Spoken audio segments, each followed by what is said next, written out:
Well, thank you, Mr. Chairman. Thank you for holding this important hearing. Thank you to all the witnesses. As you said, Mr. Chairman, wildfires are devastating communities across America and especially in the West. Wyoming is no exception.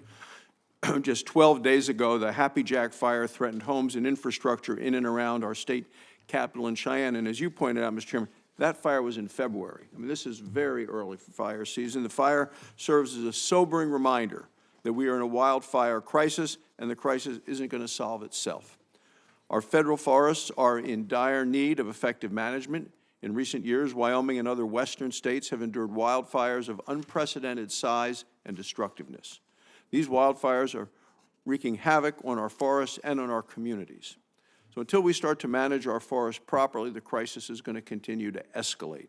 Forest Service estimates 278 million acres are at high or very high risk of wildfire. Mr. Chairman, this is an area more than 17 times the size of your home state of West Virginia. On average, more than 6 million acres burn each year. Federal costs to suppress these fires have exploded to well over $2.5 billion each year. Fire seasons are now longer, they're more destructive, and they're more expensive. As summer approaches, rural communities are again bracing for what will likely be another devastating wildfire season. This committee has had this discussion before, and every year it becomes more clear that we are on an unsustainable path. Can't just keep throwing more money and resources at the problem. We need to get back to the basics. Must start managing the forests in a serious and credible way. Need to increase the pace and the scale of our wildfire mitigation activities. That includes timber harvesting and hazardous fuel reduction. For years, officials for the Forest Service and the Department of Interior have testified that a paradigm shift is needed. In response, Congress has given both agencies billions of dollars in additional taxpayer funding. We still have not seen the agencies do sufficient work on the ground with what's needed to do to address the crisis. So today we are reviewing another congressionally mandated report on how to address wildfires. The report's about 350 pages long. It includes 148 recommendations.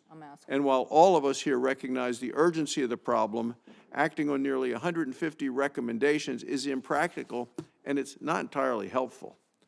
To effectively address the wildfire crisis, we need to strengthen what is working well. That means eliminating red tape to expedite critical fire mitigation projects. The Forest Service and the Department of the Interior must make these efforts a priority. But they shouldn't try to do it alone. From recruiting and training firefighters to mitigation planning and project work, federal agencies truly need help.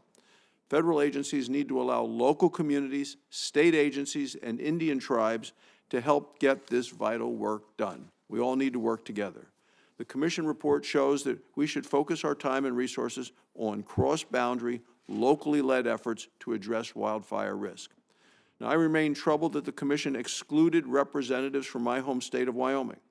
Wyoming is a national leader in increasing the pace and the scale of good forest management, while at the same time increasing wildfire preparedness. This is exactly what the rest of the nation needs to do. The Biden administration is not just failing to effectively manage our nation's forests, they're actually pursuing what I believe are misguided nationwide mandates to prevent good management in old-growth forests.